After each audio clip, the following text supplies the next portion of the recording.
നമുക്ക് രേവതിയുടെ സച്ചിയുടെയും ഇന്നത്തെ നല്ലൊരു കഥ ആയിട്ടാലോ. വീഡിയോ ഇഷ്ടപ്പെടുവാണെങ്കിൽ ഒന്ന് ലൈക്ക് ചെയ്ത് ഹൈപ്പ് ചെയ്യാൻ മറക്കരുതേ. അതോടൊപ്പം തന്നെ ആദ്യമായി കാണുന്നവരാണെങ്കിൽ സബ്സ്ക്രൈബ് ചെയ്യാനും മറക്കരുത് കേട്ടോ. അങ്ങനെ രേവതി പറഞ്ഞത് കേട്ട് കഴിഞ്ഞപ്പോ എസ് ഐ പറഞ്ഞു, അതെ, ഇവനെ പലപ്പോഴും ഞാൻ സഹായിച്ചിട്ടുണ്ട്, ഇനി അതുണ്ടാവത്തില്ല. ഉം. അത് കേട്ടപ്പം രേവതിയോട്, സാറേ അങ്ങനെയല്ല, എന്റെ സച്ചേട്ടൻ തെറ്റൊന്നും ചെയ്തിട്ടില്ല, സച്ചേട്ടൻ നിരപരാധിയാണ്. കാറിന്റെ ബ്രേക്ക് നഷ്ടപ്പെട്ടതുകൊണ്ടാണ് അദ്ദേഹത്തിന്റെ ബൈക്കിനിട്ട് പോയി ഇടിച്ചെന്ന് പറഞ്ഞു. എന്തൊക്കെ പറഞ്ഞാലും ശരി, ഇത് ഇവനിങ്ങനെ ഒരാളെ കൊല്ലാനായിട്ട്, അതും എന്റെ സഹപ്രവർത്തനെ കൊല്ലാനായിട്ട് ഒരുങ്ങിയതാ. അപ്പൊ പിന്നെ ഇവനോട് ക്ഷമിക്കാൻ എനിക്ക് പറ്റില്ല. പലപ്പോഴും ഇവനെ ആ കൂട്ട് നിന്നിട്ടുണ്ടെന്ന് വെച്ചോണ്ട് എന്ത് കൊള്ളരായ്മ ചെയ്താലും ഇവനോടൊപ്പം ഞാൻ നിൽക്കുമെന്ന് തോന്നുന്നുണ്ടോ? ഒരു കാരണവശാലും ഇല്ല. അതൊന്നും നടക്കുന്ന കാര്യമല്ല. ഈ തവണ എന്താണെങ്കിലും ഇവന് ശിക്ഷ കിട്ടും. അപ്പോഴേക്കും അരുണിന് ഭയങ്കര സന്തോഷമായി. ആ സമയം രേവതി പറഞ്ഞു, സാറേ പ്ലീസ് സാറേ, ഞാൻ പറയുന്ന സത്യമായിട്ടുള്ള കാര്യമാണ്, ഞാൻ കള്ളത്തരമൊന്നും പറയുന്നില്ല. പിന്നീട് മറ്റേ പോലീസുകാരനോട് പറഞ്ഞു, സാറേ ഒന്ന് പറഞ്ഞു കൊടുക്ക് സാറേ, എന്താ സംഭവിച്ചതെന്ന്. ആ സമയം അരുൺ പറഞ്ഞു, സാറേ ഇവര് പറയുന്നത് കള്ളവാ, ഞാൻ പറഞ്ഞ സത്യമായിട്ടുള്ള കാര്യം. അല്ല സാറേ എന്ന് മറ്റേ കൈ പോയി പോലീസുകാരനോട് പറയണം. എന്നൊക്കെ അയാൾ മൂളിക്കൊണ്ടിരിക്കുക. അയാൾക്ക് ഭയങ്കര ടെൻഷൻ ആയിട്ടുണ്ടായിരുന്നു. അപ്പോഴേക്ക് സച്ചി പറഞ്ഞു, സാറേ ഇവര് ഈ പറയുന്നൊക്കെ കള്ളത്തരവാ, ശരിക്കുള്ള കാര്യം അതൊന്നും അല്ല. ഞാൻ കാർ ഓടിച്ചുകൊണ്ട് വന്നു കഴിഞ്ഞപ്പോൾ ബ്രേക്ക് നഷ്ടപ്പെട്ടിട്ടുണ്ടായിരുന്നു. അപ്പൊ ബാക്കി ആൾക്കാരെ രക്ഷിക്കാൻ വേണ്ടിയിട്ട്, അവരെ ഇടിക്കാതിരിക്കാൻ വേണ്ടിയിട്ട് ഞാൻ ഇങ്ങോട്ടേക്ക് വെട്ടിച്ചു.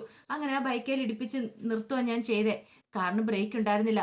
പിന്നെ ഈ നിൽക്കുന്ന സാർ കാർ എടുക്കണ സമയത്ത് ഞാൻ സാറിനോട് പറഞ്ഞു കാറിന് ബ്രേക്ക് ഇല്ല, കാർ എടുക്കരുതെന്ന്. പക്ഷെ അതൊന്നും അദ്ദേഹം കേട്ടില്ല. കാർ എടുത്തു. കാർ എടുത്ത് ഓടിച്ചിങ്ങോട്ട് പോരുന്ന സമയത്ത് ബ്രേക്ക് നഷ്ടപ്പെട്ടെന്നുള്ള കാര്യം അദ്ദേഹത്തിന് മനസ്സിലാവുന്നേ. അപ്പോഴേക്കും ഒരു മൺതിട്ടയിൽ ഇടിപ്പിച്ച് നിർത്തുക ചെയ്തേ. അങ്ങനെയാണ് അദ്ദേഹത്തിന്റെ കൈ ഫ്രാക്ചർ ആയത്. അതാണ് സത്യാവസ്ഥ. അത് കേട്ടപ്പോൾ അരുൺ പറഞ്ഞു, ചുമ്മാ കള്ളത്തരം പറയുന്നത് സാറേ, ഇതൊന്നും അല്ല. രേവതി പറഞ്ഞു, സാറിനറിയാലോ, ഒരു പക്ഷേ ആ ഹോട്ടലിന് മുന്നിൽ വെച്ചല്ലേ ഈ സംഭവങ്ങൾ നടന്നതെന്ന് പറഞ്ഞു. ഒന്ന് അന്വേഷിച്ച് നോക്കുകയാണെങ്കിൽ കൃത്യമായിട്ടുള്ള വിവരങ്ങൾ അറിയാലോ. സാറേ ഞാൻ പറയുന്നത് സത്യമാ എന്നൊക്കെ പറഞ്ഞു. ഒടുവില് എസ് ഐ പറഞ്ഞു, എന്താണെങ്കിലും എനിക്കിത് നടപടി എടുക്കാതിരിക്കാൻ പറ്റുന്ന കാര്യമല്ല എന്ന് പറഞ്ഞു. അപ്പോഴേക്കും രേവതിക്ക് വിഷമമായി. രേവതിയെ പോലീസുകാരോട് പറഞ്ഞു, സാർ ഒന്ന് പറ സാറേ, എന്താ സംഭവിച്ചതെന്ന്. എന്റെ സച്ചേട്ടൻ നിരപരാധിയാണെന്ന് പറയാൻ പറഞ്ഞുകൊണ്ട് രേവതിക്കാണ് അപേക്ഷിക്കുകയാണ്. അപ്പോഴേക്കും എസ് ഐ പറഞ്ഞു, അല്ല താൻ പറ, എന്താ ശരിക്കും സംഭവിച്ചത്? താൻ സത്യസന്ധനായൊരു പോലീസുകാരനല്ലേ, തനിക്കറിയാല കാര്യങ്ങള് എന്ന് പറഞ്ഞു. അത് കേട്ട് കഴിഞ്ഞപ്പോൾ അയാളുടെ മുഖമൊക്കെ മാറി. അയാൾ അരുണിനെ ഒന്ന് നോക്കി, എന്നിട്ട് പറഞ്ഞു, സാറേ ദേ ഇവര് പറയുന്ന ശരിയായിട്ടുള്ള കാര്യം, സച്ചിന്റെ അവധി. കാരണം കാർ ഞാൻ എടുക്കണ സമയത്ത് അതിന് ബ്രേക്ക് ഉണ്ടായിരുന്നില്ല. കുറച്ച് കഴിഞ്ഞപ്പോൾ എനിക്കത് മനസ്സിലായത്. അങ്ങനെയാണ് എനിക്ക് കൈക്ക് ഫ്രാക്ചർ ഉണ്ടാകുന്നത്. പിന്നെ ആ കാറിന്റെ ബ്രേക്ക് അത് മനഃപൂർവ്വം ആരോ അഴിച്ചു വിട്ടതാ. ഞാൻ മെക്കാനിക്കിനെ വിളിച്ച് കാർ ശരിയാക്കിയിട്ട് ഇങ്ങോട്ട് കൊണ്ടുവന്നേ. ഓ അപ്പൊ അതുകൊണ്ടായിരിക്കും ഇപ്പൊ കാറിന് ഒരു തകരാറും ഇല്ലാത്തല്ലേ? അതെ സാറേ, അതുകൊണ്ടാ കാർ നന്നായിക്കൊണ്ട് ഇട്ടിരിക്കുന്ന. അത് ഇവര് പറഞ്ഞ ശരിയായിട്ടുള്ള കാര്യം. അപ്പൊ പിന്നെ താൻ എന്തിനാടോ മുമ്പ് കള്ളത്തരം പറഞ്ഞേ? അത് അരുൺ സാറ് പറഞ്ഞിട്ടാ, മാക്സിമം ശിക്ഷ വാങ്ങിച്ചു കൊടുക്കണം, ലൈസൻസ് കട്ടായിക്കണമെന്നൊക്കെ അരുൺ സാറ് പറഞ്ഞിട്ടാ. അത് കേട്ടതും എസ് ഐ ഇങ്ങോട്ട് എഴുന്നേറ്റു, അരുണിന്റെ അടുത്തേക്ക് വന്നു. എന്നിട്ട് ചോദിച്ചു, എന്താണോ ഈ കിടക്കണേ? താൻ ഒരു പോലീസുകാരനല്ലേ, ഇങ്ങനെയൊക്കെ ചെയ്യാൻ കൊള്ളാവേ? അത് പിന്നെ സാറേ സോറി. എടോ ഈ ഒരു പരാതി കൊണ്ടേ കൊടുത്തിട്ട് തന്നെ അകത്താക്കണമെന്ന് വെച്ചാൽ അകത്താക്കാം ഇപ്പൊ ഇവർക്ക്. അത് മാത്രമല്ല ഇത് കേസായിട്ട് കോടതിയിൽ എത്തിയതിന് ശേഷം ഇത് തെളിയുന്നെങ്കിലോ തനിക്ക് യൂണിഫോം ഊരി വീട്ടിലിരിക്കായിരുന്നു. അത്ര പോലും താൻ ചിന്തിച്ചില്ലല്ലോ. എന്തായാലും തനിക്കിട്ടുള്ള പണി ഡിപ്പാർട്ട്മെന്റിൽ നിന്ന് കിട്ടും. എന്താന്ന് വെച്ചാൽ വാങ്ങിച്ചോ. അല്ല സാറേ സോറി, എന്നോട് സോറി ഒന്നും പറയണ്ട, പറഞ്ഞത് കേട്ടല്ലോ എന്നും പറഞ്ഞോണ്ട് ദേഷ്യപ്പെട്ട എസ് ഐ അങ്ങോട്ടേക്ക് പുറത്തേക്ക് ഇറങ്ങിപ്പോയി. അങ്ങനെ അവരങ്ങോട്ട് പോയി കഴിഞ്ഞപ്പോഴത്തേനും അവിടെ ഒറ്റയ്ക്കായി കഴിഞ്ഞപ്പോ സച്ചിയും കൂടെ എഴുതിട്ട്, സാറേ അവിടെ നിന്ന് അങ്ങനെ അങ്ങോട്ട് പോകാൻ വരട്ടെ എന്ന് പറഞ്ഞു. അതെ, എന്നോട് കളിക്കാൻ വരരുത്, ഞാൻ മുമ്പ് പറഞ്ഞിട്ടുണ്ട്. ഞാൻ സത്യത്തിന്റെ പാതയിൽ സഞ്ചരിക്കുന്നവനാ. നേരെ വാ, നേരെ പോ. എനിക്കിട്ട് പണി തരാൻ നോക്കല്ലേ സാറേ. പണി തരാൻ നോക്കിയിട്ടുണ്ടെങ്കിൽ സാറിന് തന്നെ തിരിച്ചു കിട്ടത്തുള്ളൂ. എന്തിനാ വെറുതെ? സാറിന്റെ കാര്യം നോക്കി പോകുന്നതല്ലേ നല്ലത്. ഇനി എന്റെ വഴിക്ക് കുറുകെ വന്നാണ്ടല്ലോ സാറിന് ഇതുപോലെ തന്നെ പണി കിട്ടിയെന്നിരിക്കും. എല്ലാം സഹിക്കുന്നതിനും ക്ഷമിക്കുന്നതിനും ഒരു പരിധിയൊക്കെ ഉണ്ട്. എന്നാലും ഇത് കുറച്ച് കൂടുതലായി പോയിട്ടോ എന്നൊക്കെ പറഞ്ഞുകൊണ്ട് ദേഷ്യപ്പെടുമ്പോഴത്തേനും രേവതി പറഞ്ഞു, വേണ്ട സച്ചിയേട്ടാ വേണ്ട, ഒരു വഴക്കും പ്രശ്നം വേണ്ടാന്ന് പറഞ്ഞു. അപ്പോഴേക്ക് സച്ചിയെ അപ്പുറത്തുനിന്ന് പോലീസുകാരൻ വിളിക്കുകയാണ്. സച്ചി അങ്ങോട്ട് ചെയ്തു, ദേ ഇവിടെ സൈൻ ചെയ്തോളാൻ പറഞ്ഞു. അങ്ങനെ സച്ചി അവിടെ സൈൻ ചെയ്ത് കഴിഞ്ഞപ്പോഴത്തേനും കാറിന്റെ കീ ഒക്കെ കൊടുക്കുകയാണ്. സച്ചി അയാളെ നോക്കി, അരുണിനെ ഒന്ന് നോക്കി ഒരു ചിരിയൊക്കെ ചിരിച്ചിട്ട് നേരെ രേവതിയുടെ കൈയും പിടിച്ച് അവിടെ നിന്ന് ഇറങ്ങി. കുറച്ച് കഴിഞ്ഞപ്പോൾ കോളിംഗ് ബെല്ലിന്റെ ശബ്ദം കേട്ട് ചന്ദ്രമതി താറ ഇങ്ങനെ കോളിംഗ് ബെൽ അടിക്കുന്നേ. അപ്പോഴേക്കും രവീന്ദ്രന് നോക്കാനായിട്ട് എഴുന്നേറ്റ് പോയി. അപ്പോഴേ ചന്ദ്രമതിയും കൂടെ പോവാണ്. അങ്ങനെ നോയി കഴിഞ്ഞപ്പോഴത്തേനും സച്ചിയും രേവതിയും കൂടെ, ഓ നിങ്ങളായിരുന്നോ, നീയൊക്കെ എന്തിനാടാ വന്നിങ്ങനെ കോളിംഗ് ബെൽ അടിച്ചോണ്ടിരുന്നേ? അപ്പോഴേക്ക് സച്ചി പറഞ്ഞു, അമ്മയൊക്കെ പുറത്തേക്ക് ഇറങ്ങി വരാനായിട്ട്. അപ്പോഴേക്ക് സുധിയും കൂടെ അങ്ങോട്ടേക്ക് വന്നു. പുറത്തേക്ക് ഇറങ്ങി വരാനോ? രേവതി പറഞ്ഞു, അമ്മയല്ലേ പറഞ്ഞ സച്ചേണ്ട ജോലിയും കൂലിയും ഇല്ലാതെ സച്ചേണ്ട ഇവിടെ ഇരിക്കുമെന്ന്. അങ്ങനെ ഒരിക്കലും ഇരിക്കില്ല എന്ന് ഞാനും പറഞ്ഞു. ഞാൻ കാറ് സച്ചേണ്ട തിരികെ വാങ്ങി കൊടുക്കും എന്നുള്ള കാര്യം പറഞ്ഞിട്ടുണ്ടായിരുന്നു. അമ്മ നോക്ക്, ദേ കൺകുളറൊക്കെ കാണ, സച്ചേണ്ട കാറ് തിരികെ കൊണ്ടുവന്നിട്ടുണ്ടെന്ന് പറഞ്ഞു. അത് കേട്ടപ്പോ ചന്ദ്രമതി ഒരു അന്താളിപ്പോട് കൂടി രേവതിയെ നോക്കുകയാണ്. അപ്പോഴേക്കും രവീന്ദ്രന്റെ അടുത്തേക്ക് സച്ചി എന്നിട്ട് പറഞ്ഞു, അച്ഛാ എന്റെ ലൈസൻസും കിട്ടി, ഇതാന്നും പറഞ്ഞോണ്ട് ലൈസൻസ് കാണിച്ചു കൊടുക്കുകയാണ്. ഓ ഇപ്പോഴാടാ മോനെ എനിക്കൊരു സമാധാനമായെന്ന് പറഞ്ഞു.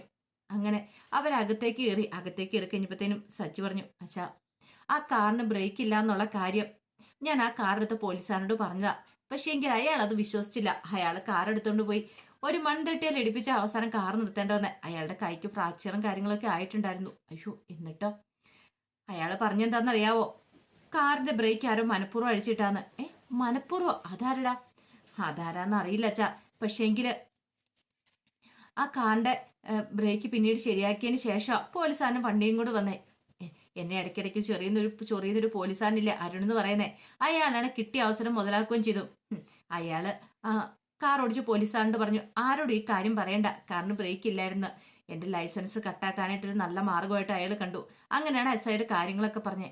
എന്നിട്ട് പിന്നെ നിന്നെ എങ്ങനെയാ അവര് വിട്ടെ?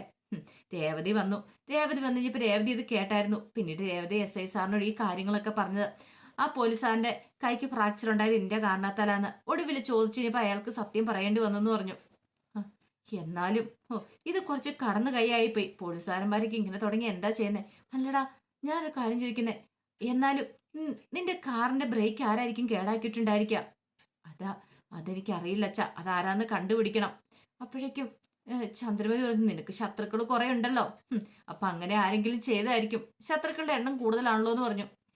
ആ സമയം സച്ചി പതുക്കെ ചന്ദ്രമതിയുടെ അടുത്തേക്ക് വരുവാണ്. ശത്രുക്കൾ കൂടുതലുണ്ടെന്ന് പറഞ്ഞാലും അവർക്ക് എന്റെ കാറിന്റെ കീ കിട്ടണമല്ലോ, അവർക്ക് എങ്ങനെയായിരിക്കും കാറിന്റെ കീ കിട്ടിയിട്ടുണ്ടായിരിക്കോ? ചന്ദ്രമതി ഭയന്നു പോയി. എടാ നീ എന്തിനാ ഇങ്ങനെ നോക്കുന്നേ? ഞാൻ നിന്റെ ശത്രു ഒന്നുമല്ല, ഞാൻ നിന്റെ അമ്മയാടാ എന്നും പറഞ്ഞുകൊണ്ട് ചന്ദ്രമതി കരയുവാണ്.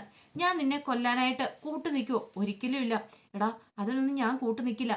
അപ്പോഴേക്കും ശ്രുതി പറഞ്ഞു, എടാ ഞാനൊന്നും ചെയ്തിട്ടില്ല കേട്ടോ, എനിക്ക് അറിയത്തില്ല. ഇനിയിപ്പൊ ഞാനാണ് അങ്ങനെ എന്തെങ്കിലും ചെയ്തെന്നുണ്ടെങ്കിൽ നീ എനിക്ക് എന്ത് ശിക്ഷ വേണം തന്നു? എന്നെ തല്ലിക്കൊന്നു, അല്ലെ പിടിച്ച് പോലീസിൽ ഏൽപ്പിച്ചോ, എന്നാലും എനിക്ക് സാരമില്ല. ഒടുവിൽ സച്ചി പറഞ്ഞു, നിങ്ങൾ രണ്ടുപേരെ ചെയ്തേന്ന് ആരാ പറഞ്ഞേ? പക്ഷെ നിങ്ങളുമായിട്ട് ബന്ധമുള്ള ആരോ ഒരാളാണ് ഇത് ചെയ്തേ, അതെനിക്ക് ഉറപ്പായിട്ടുള്ള കാര്യമാണ്. അത് ഞാൻ കണ്ടുപിടിക്കും, അവർക്ക് കൊടുക്കേണ്ട ശിക്ഷ ഞാൻ കൊടുക്കുകയും ചെയ്യുന്നു പറഞ്ഞുകൊണ്ട് അകത്തേക്ക് അങ്ങോട്ട് കയറിപ്പോയി. ചന്ദ്രമതി ശ്രുതിക്ക് ഇങ്ങനെ ആലോചിച്ചു അത് ആരായിരിക്കുമെന്ന്. കുറച്ച് കഴിഞ്ഞപ്പോഴത്തേനും ശ്രുതിയുടെ അടുത്തേക്ക് മീര വന്നിട്ട് പറഞ്ഞു, ഇടി നിനക്ക് ഇതിന് വല്ല ആവശ്യം ഉണ്ടായിരുന്നോ? നിന്നോട് ഞാൻ അപ്പോഴേ പറഞ്ഞല്ലേ സച്ചിക്കെതിരെ പോവരുമെന്ന്, എന്നിട്ടിപ്പൊ പണി കിട്ടിയില്ലേ? സച്ചി അധികം വൈകാതെ കണ്ടുപിടിക്കും ആരാണ് കാറിന്റെ ബ്രേക്ക് തകരാറിലാക്കിയെന്ന്. അതിന് കാരണക്കാരായത് ആരാണ്, കീ എടുത്തു കൊടുത്ത ആരാന്നൊക്കെ. അങ്ങനെ വന്നിട്ടുണ്ടെങ്കിൽ നിന്റെ കാര്യം വീണ്ടും തീർന്നു. ഇടി ഇങ്ങനെ ഓരോ പണികൾ ചെയ്തു കൂട്ടാതെ ആ വീട്ടിലേക്ക് കയറിപ്പറ്റാനുള്ള എന്തെങ്കിലും മാർഗം നോക്ക്. അതും പറഞ്ഞ് മീര അകത്തേക്ക് കയറിപ്പോയി. അപ്പോഴേക്കും ശ്രുതി ഇങ്ങനെ ആലോചിച്ചു, ചക്കിന് വെച്ചത് കൊക്കിനും ഉണ്ടെന്ന് പറഞ്ഞ അവസ്ഥയായിപ്പോയി. ഇത്തിരി നേരത്തെ ഒരു സന്തോഷം മാത്രമേ ഉണ്ടായിരുന്നുള്ളൂ, ഉള്ള സന്തോഷം കൂടി ഇല്ലാതായിപ്പോയി. ഇനി എങ്ങാനും ഇത് പുറത്തു വന്നിട്ടുണ്ടെങ്കിൽ തന്റെ സച്ചി വെറുതെ വിടില്ല എന്ന് ശ്രുതിക്ക് മനസ്സിലായി. പിന്നീട് രേവതി മണ്ഡപമൊക്കെ ഡെക്കറേറ്റ് ചെയ്യാൻ കൊടുക്കുന്ന അയാളുടെ അടുത്തേക്ക് ചെല്ലുവാണ്. അയാൾ വിളിപ്പിച്ചിട്ടുണ്ടായിരുന്നു. പിന്നെ വലിയൊരു ഓർഡർ തന്നെ രേവതിക്ക് കൊടുക്കുന്നുണ്ട്. അയാൾ പറഞ്ഞു, രേവതി കാര്യങ്ങൾ അറിയാലോ, അതെ 8-8 ലക്ഷം രൂപയുടെ ഡെക്കറേഷനും കാര്യങ്ങളൊക്കെ നല്ല രീതിയിൽ നടത്തണം. VIP കാര്യങ്ങളൊക്കെ വരുന്നുണ്ട്, അതൊക്കെ ഞാൻ നോക്കിക്കോളാം. രേവതിയിൽ എനിക്കൊരു വിശ്വാസമുണ്ട്, അതുകൊണ്ടാണ് ഞാൻ തരുന്നേ എന്ന് പറഞ്ഞു. ശരി സാറേ, ഞാൻ നല്ല ഭംഗിക്ക് തന്നെ ചെയ്തോളാം. എങ്കിൽ ശരി, ഇപ്പൊ തന്നെ പോയിക്കോ, പൂവൊക്കെ ഇപ്പൊ തന്നെ വാങ്ങിച്ചു തുടങ്ങണ്ടേ, എല്ലാം നല്ല സെറ്റ് ആക്കണമെന്ന് പറഞ്ഞു. അപ്പോഴാണ് ഹേമയുടെ വരവ്. ഹേമ എന്നിട്ട് ചോദിച്ചു, ഇതെന്തിനാ ഈ ആവശ്യമില്ലാത്തവരൊക്കെ ഇവിടെ കയറിയിരിക്കുന്നത്? വേണ്ടാത്തവരൊക്കെ എന്തിനാ സാറേ ഇവിടെ വിളിച്ചു വരുത്തിയിരിക്കുന്നത്? രേവതി പറഞ്ഞു, വേണ്ടാത്ത ആരാ നിങ്ങളോട് പറഞ്ഞേ? വേണാഞ്ഞിട്ട് തന്നെ ഞാൻ ഇങ്ങോട്ടേക്ക് വന്നിരിക്കുന്നേ. അപ്പോഴേക്കും മാനേജർ ചോദിച്ചു, എന്താ സാറേ ഇവരെയൊക്കെ എന്തിനാ വിളിച്ചു വരുത്തിയേക്കുന്നേ? ഇവർക്ക് അതിന് വല്ല ഡെക്കറേറ്റ് ചെയ്യാനും കാര്യങ്ങളൊക്കെ അറിയാവോ? അതെ, ഇവർക്ക് ഡെക്കറേറ്റ് ചെയ്യാൻ അറിയാവുന്നതുകൊണ്ടാണല്ലോ ഇവരെ വിളിച്ചു വരുത്തിയേക്കുന്നത്. രേവതി പറഞ്ഞു, അതുകൊണ്ടാണല്ലോ ഞാനിപ്പോൾ ഇവിടെ ഇരിക്കുന്നത്, നിങ്ങൾ ഇവിടെ നിൽക്കുന്നതെന്ന് പറഞ്ഞു. ഒരടിയായിരുന്നു ഹേമയ്ക്കത്. ഹേമ പറഞ്ഞു, എന്റെ സാറേ ഇവർക്ക് കാര്യങ്ങളൊന്നും അറിയത്തില്ല. ഓർഡറും കാര്യങ്ങളൊക്കെ എനിക്കല്ല സാറ് തരുന്നത്, എനിക്ക് തന്നാ മതി. അതെ, ഇവർക്ക് നന്നായിട്ട് ഡെക്കറേറ്റ് ചെയ്യാൻ അറിയാം. ഇവരുടെ ഡെക്കറേഷൻ വർക്കും കാര്യങ്ങളും കണ്ട് തന്നെയാണ് ഇവരെ ഞാൻ വിളിപ്പിച്ചേ. ഇവർക്ക് ആ ഡെക്കറേഷൻ വർക്ക് ഞാൻ കൊടുക്കുകയും ചെയ്തു എന്ന് പറഞ്ഞു. ഹേമയ്ക്ക് അടി കിട്ടിയ പോലെ ഹേമ ഒരിക്കലും പ്രതീക്ഷിച്ച കാര്യമല്ല. അപ്പം രേവതിക്ക് വലിയൊരു ലോട്ടറി അടിച്ച പോലെയായിരുന്നു. 8-8 ലക്ഷം രൂപയുടെ വർക്കാണ് കിട്ടുന്നത്. സ്വപ്നത്തിൽ പോലും രേവതി കരുതിയില്ല. അപ്പൊ മാനേജർ പറയുകയും ചെയ്തു, ഈ വർക്ക് കിട്ടിക്കഴിഞ്ഞിട്ടുണ്ടെങ്കിൽ ഇനി രേവതിക്ക് പുറകോട്ട് തിരിഞ്ഞു നോക്കേണ്ട കാര്യമില്ല. കാരണം ഇത് ഓക്കെ ആണെങ്കിൽ അന്ന് വരുന്നവരൊക്കെ എല്ലാം കാണുമല്ലോ. അപ്പൊ രേവതിക്ക് നല്ല രീതിയിൽ വീണ്ടും കിട്ടുമെന്ന് വർക്കുകളും കാര്യങ്ങളൊക്കെ. ആ ഒരു സന്തോഷത്തിലായിരുന്നു രേവതി. അതിന്റെ കഥകളൊക്കെയാണ് കാണുന്നത്. ഇതിന്റെ ബാക്കി വിശേഷങ്ങളുമായിട്ട് വൈകുന്നേരത്തെ പ്രമോയി വരാട്ടോ. ഒരിക്കൽ കൂടി എല്ലാവർക്കും ശുഭദിനം നേർന്നുകൊണ്ട് നിർത്തുന്നു.